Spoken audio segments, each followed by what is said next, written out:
If I offered you two futures, one where everything goes to plan and you get everything you want, and the other one where pretty much everything falls apart, most of us already assume we know which one is going to make us happier. We usually believe that happiness comes from getting what we want. The right relationship, the right career, the right amount in our bank accounts, the right cup of coffee. Psychology tells us something a little bit unsettling, arguably hopeful. Human beings possess the capacity to construct emotional stability even when things don't go to plan. In the early 2000s, psychologist Daniel Gilbert introduced the idea of synthetic happiness, the mind's ability to generate genuine emotional satisfaction even when circumstances do not meet our expectations. Rather than simply discovering happiness, humans have the ability to construct it. It appears to function as more of an adaptive psychological process, especially in moments of loss, disappointment, and uncertainty. All things that are expected to happen in life, but the fact that we have the ability to process them and put a different spin on it is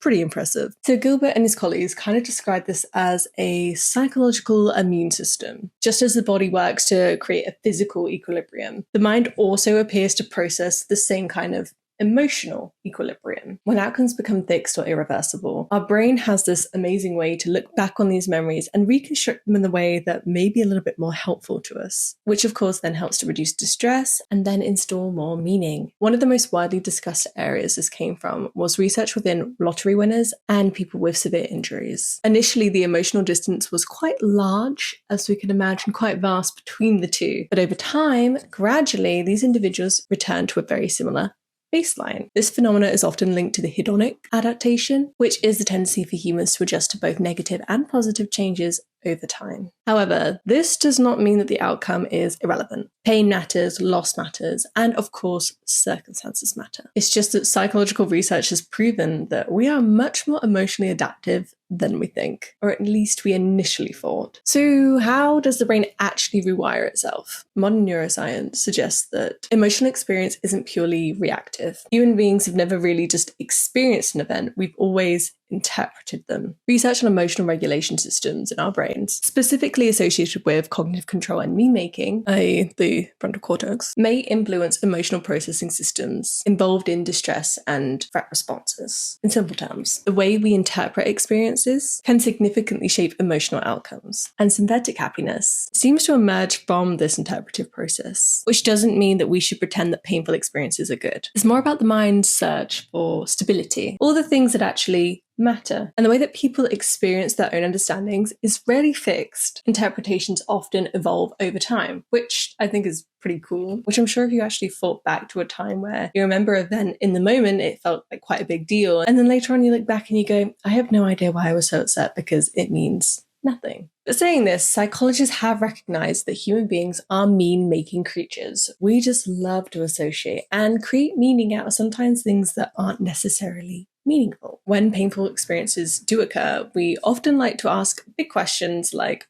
why did this happen? What does this mean about me? What does this mean about them? And over time, many individuals do gradually, inevitably move forward, reconstructing difficult experiences into narratives that feel more emotionally appropriate. And sometimes experiences that feel painful later become integrated in our broad understanding of our identities. Which brings me on to my next point. Not all suffering deserves to be reframed positively. Experiences involving trauma, abuse, and severe psychological harm should not be minimized or interpreted as inherently positive or even beneficial. Me-making in these contexts is often very complex and does take significant time and often professional help to work through them. Psychological adaptation doesn't always mean that it's healthy. It reorganizes how suffering is psychologically understood, and that distinction really does matter. Okay, so this theory does become a little bit more interesting when it's considered personally rather than in abstract. So thinking back to that first example I said, where sometimes something that happens in the moment, it feels really overwhelming. And then you look back and you think, I don't even know why I reacted that way because it's just not a big deal. Think about what meaning did I eventually assign to the experience? How did my interpretation change over time? And what became visible later that I could not initially recognize? And let's be clear, we're not trying to force positivity because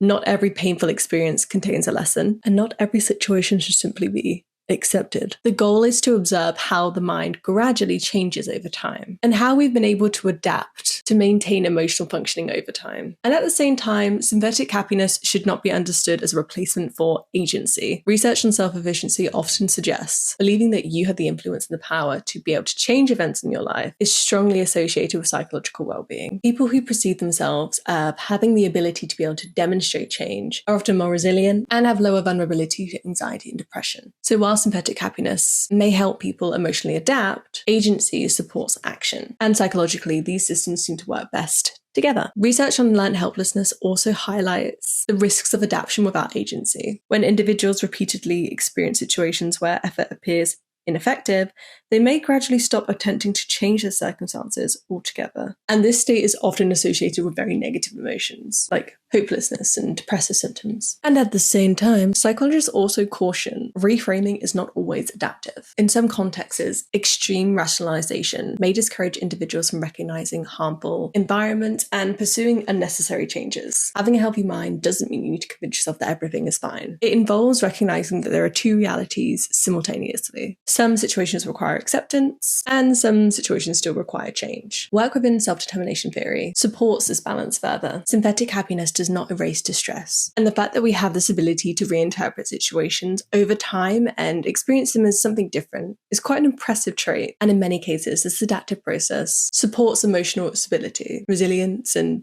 genuine well-being. However, as we've discussed, adaptation alone is not always significant. Agency, supportive environments, and meaningful relationships all have the ability to influence aspects of one's circumstances. So perhaps resilience isn't about avoiding painful experiences, but about learning how humans eventually make sense of them.